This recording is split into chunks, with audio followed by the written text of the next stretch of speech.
Well, happy Valentine's Day, everyone, and thank you for joining me in this video to see how I made this wonderful card. But the card got off to a rough start, so I wanted to share something with you. In the previous video, I talked about my catalog, so I went through my catalog and I looked for stamps that I was going to use for this card for Valentine's Day. So I went through, excuse me, my Close to My Heart box because it had the stamps that I was most interested in to use. Excuse me. And I made a discovery, and it's not one I'm very happy about. Do you notice how that this is has a yellow cast to it compared to the other stamp? I purposely picked one that had yellow paper so that you could see the difference.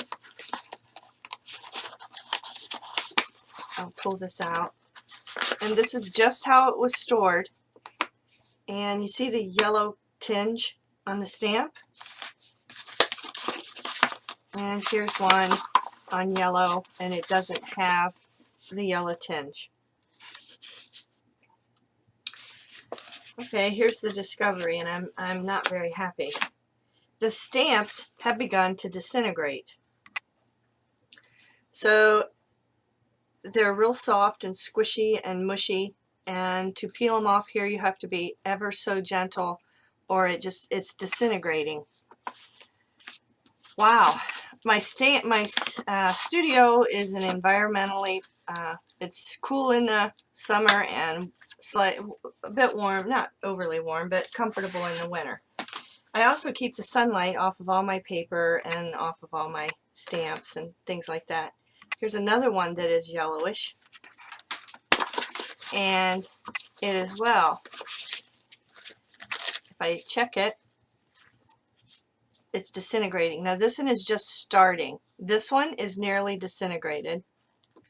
This one is a little bit stiffer, and they're real sticky on both sides. They're so sticky that they stick to your finger, and when you apply the ink it just goes everywhere, and then when you stamp it, the image squishes out, so you lose all the fine lines.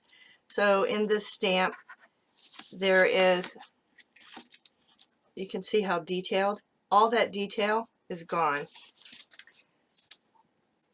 I do not know, and all of the stamps that are in this box are not that way. So I went through my boxes of stamps, and some are and some aren't. Some are in great condition.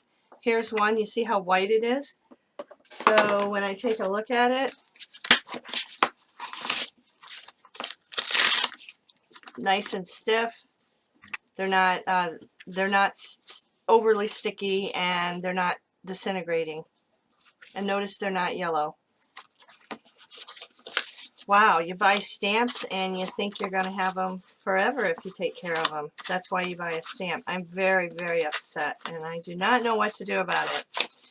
So I Googled and I looked to see if anyone else had said that this happened to them, and there actually was a couple blogs on Split Coaster. There was a blog and people had left comments, but then there was never a reply as to why this is happening. And some people said they contacted the company and the company didn't get back to them. So I don't know what to do. I'm very disheartened and really upset. It's not all the stamps. It's hit and miss in each box. So I pulled all the boxes out and took a look, and it was just very disheartening. So I would strongly suggest that you look at your stamps, how you're storing them. So when I went to peel off the stamp that I used in this card, this part tore off. And so because of my Misti, I was really excited. I was able to piece it in there, and I stamped it. But as you can tell, I lost all the detail. See all the detail on this stamp? I have my camera in a new position, so see all the detail? All that detail is lost. I'm really sad. As you watch this video, if anyone has any comments or has ever had this happen to them, I would welcome some conversation about this. It was just very disheartening. Okay, so moving on from that. So I had to go ahead and set my stamp up in advance, and I'm going to use the other stamp that I'm going to show you on an acrylic block, because manipulating the peeling it off, and it's a little difficult. So the first thing I did is I took a piece of 8.5 by 11 cardstock. I cut it in half, scored it, and I made an A2 size card. And then, just as a reminder of what I do with my inserts, I go ahead and take a 8.5 by 11 piece of paper, and I remove a 1/4 of an inch off of each side of the paper. Actually, 1/2 an inch, I apologize. 1/2 an inch off of each side. Or,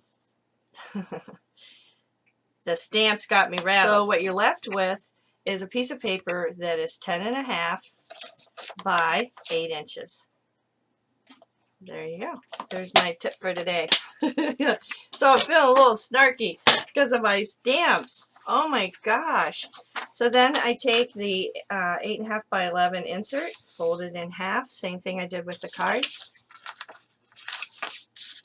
I went ahead and used my Scanncut. If you don't have a Scanncut, you might have some punches if you want to cut out your hearts. You can also just take a piece of paper and fold it and cut out the shape of a heart. And after you cut out the shape of your heart, then take a pencil and draw on the corner of your folded piece of paper a little bit of a larger heart, and use your Deckler scissors. It gives it this edge that I'm about ready to show you. So after I cut my hearts out on the Scanncut or Cricut, one I did with a scalloped edge, and let me zoom in so that you can see what I'm doing here. So one I cut out with a scalloped edge, and the other one I cut smaller and left the edge solid. I then took the image and I ran it through the my Big Shot with a embossing folder. I'm not sure which one this is, but it's a Sizzix, and it's Tim Holtz Alterations. And after I ran that through the embossing folder, I then cut out a smaller white piece to get this card front, and I ran it through the embossing folder. 6-inch 5x4 fits right on the front and gives you that little bit of an edging. Then I ran it through the Big Shot, and I got this embossing. I picked one that would leave me a little bit of a bare space. To ink my stamps, since they were in the situation that they're in, I used my Brayer, because I really wanted to use this stamp, and I went ahead and inked up my image. I wanted a little bit of a two-tone. I wasn't real happy with the color that I was getting with the Brilliance. So to give me a little bit more of a definition, I went ahead and I mixed two colors. So I've got Galaxy Gold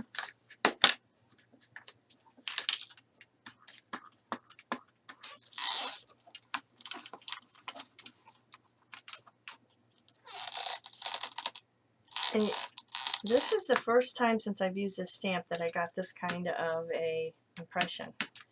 And I left this out in the air. I have to tell you what I did with these stamps. Someone said to use Goo Gone on them. I had nothing to lose, so I went ahead and used a little Goo Gone. After I placed Goo Gone on it, then I washed it. And wow, I'm wondering if letting them set out in the air helped, because you can see the difference. I actually like that, so I'm going to go ahead and keep that. You can really see the difference. I have a little bit of a better definition of this wing on the fingers. Wow. So I wonder if I need to let them all set out on in the air for a little bit. So I took the Goo Gone, I rinsed it, then I went over it with rubbing alcohol, and it helped get rid of the residue.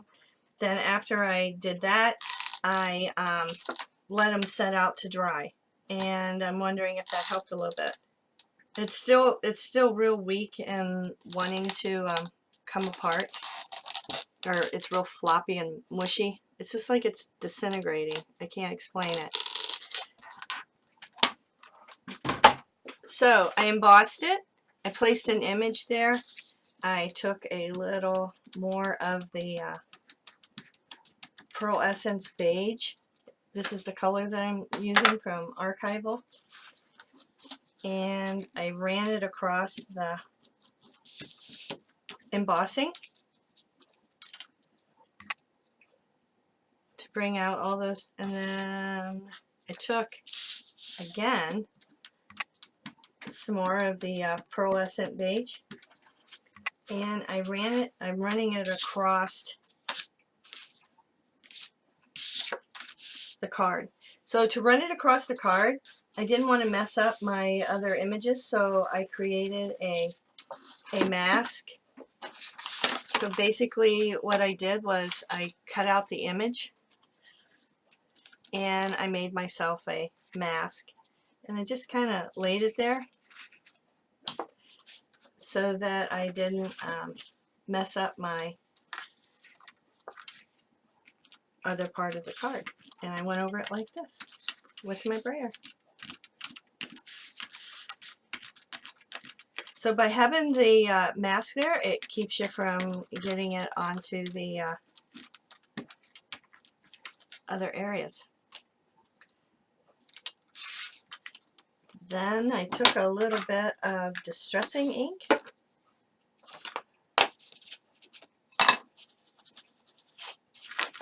Went around the edges.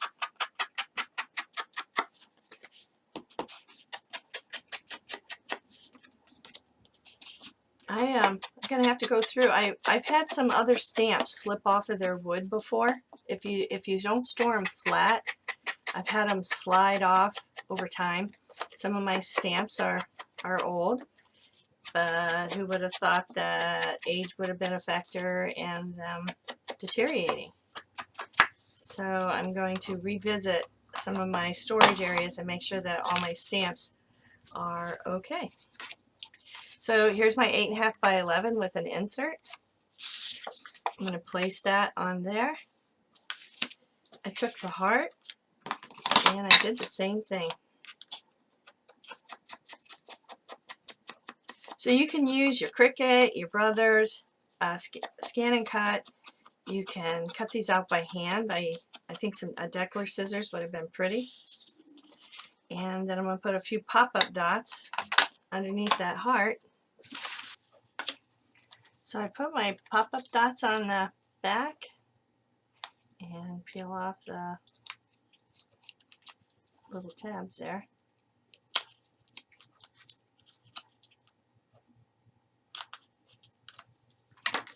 I just really liked how this gave this little bit of a vintage look, and I wanted these to look a little old.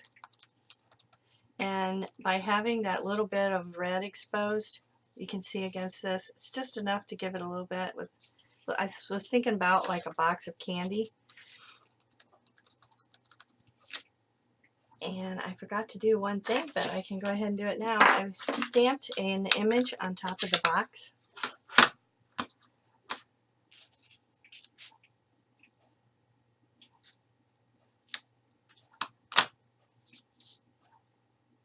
I forgot my little flowers there.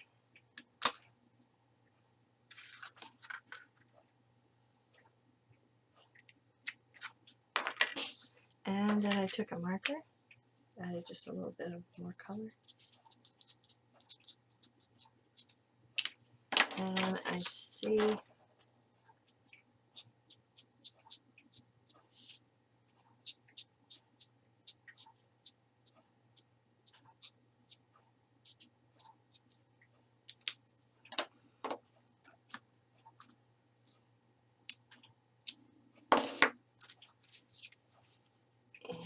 put some adhesive on the front.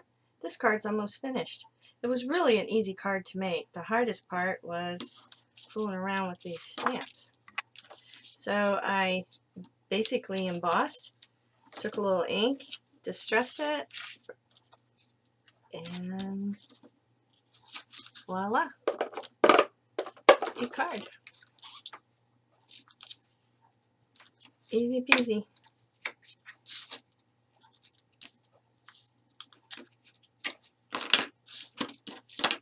Whenever I have embossing, I like to take and make sure I have a really strong adhesive, because the sometimes the cards have a tendency to not want to adhere as well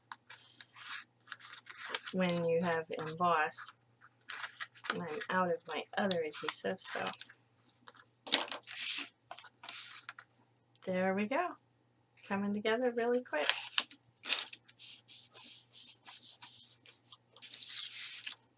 A little more adhesive on the back of the heart. I was going to emboss this, or put pop-up dots, but I didn't want the card to be too bulky to mail, and my Valentine's Day card to get mailed. But if you weren't mailing it, it sure does look pretty when it's has the double pop-up dot.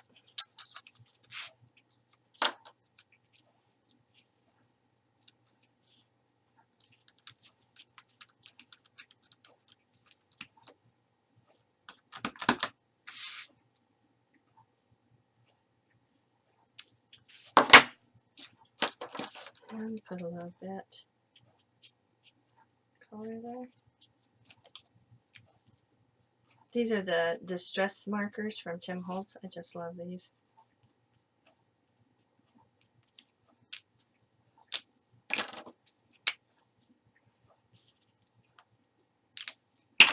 And there we go. And I always take and put just a tiny bit of adhesive on one side where on the inserts, and then that way the card, when you go to open it, the insert opens with it. I don't do both sides. When you do both sides, it has a tendency to buckle in the center.